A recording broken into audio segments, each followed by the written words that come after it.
hedder Christian, og det er egentlig mig, som skal undervise jer i visuel analyse og design. Jeg kan ikke være her i dag, desværre, fordi at jeg er på et seminar i Helsingør. Men jeg har aftalt med Tine og Flemming, at vi laver den her lille videopræsentation af faget visuel analyse og design, i stedet for at jeg står her, og det burde jo sådan set kunne være lige så godt.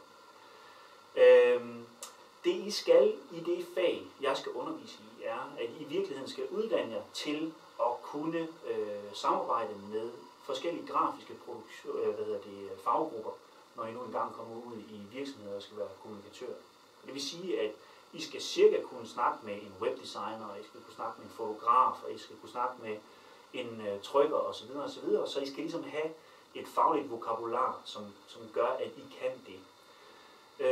Og derfor så har vi skruet det her undervisningsforløb sammen, som dybest set består af 2 hovedspor.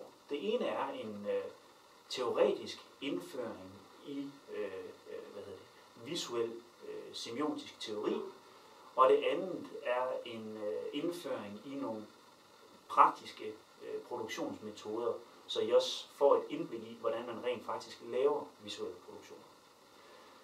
Faget strækker sig over 4 timer hver uge, og det vil sige, at i en given undervisningsgang vil vi skulle igennem både nogle teoretiske og nogle praktiske emner.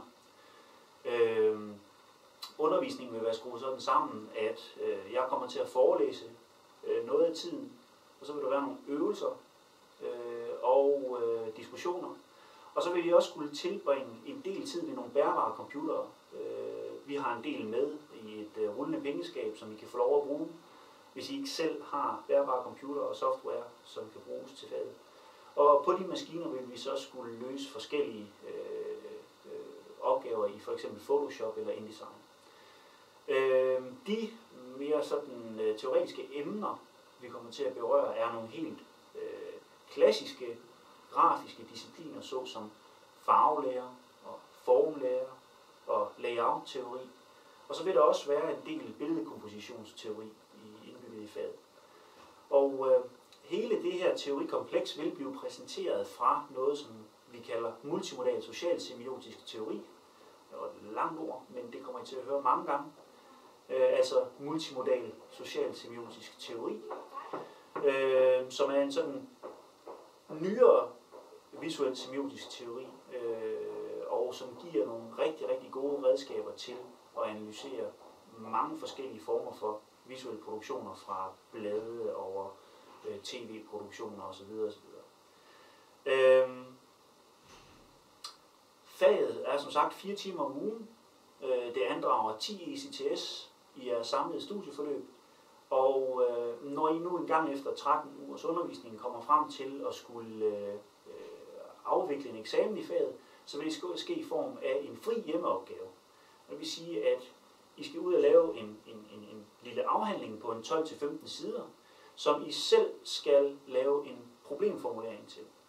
Det vil sige, at I selv skal ud og finde en eller anden empirisk case, hvor I researcher og finder frem til, hvad der kunne være en relevant problemstilling i forhold til den case. Og så skriver I en problemformulering, som I så laver en opgave, der på en eller anden måde skal give os svaret på.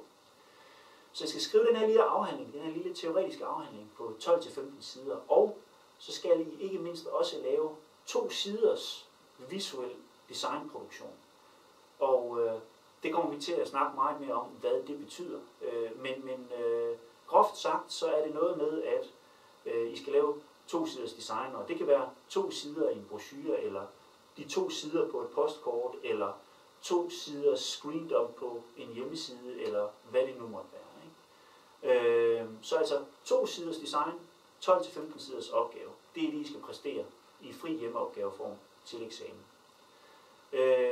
Der vil selvfølgelig være lagt mulighed for vejledninger op til den eksamen ind, og det bliver rigtig, rigtig sjovt. Vi skal ud og tage billeder med mobilkamera ude i skoven, og vi skal måske smøre med farver, og jeg regner med kageordning. Det bliver jeg, der kommer til at bage hver gang, og det bliver fedt. Så en gang i foråret, der ses vi, og det vil jeg se frem til. Ha' det godt. Hej.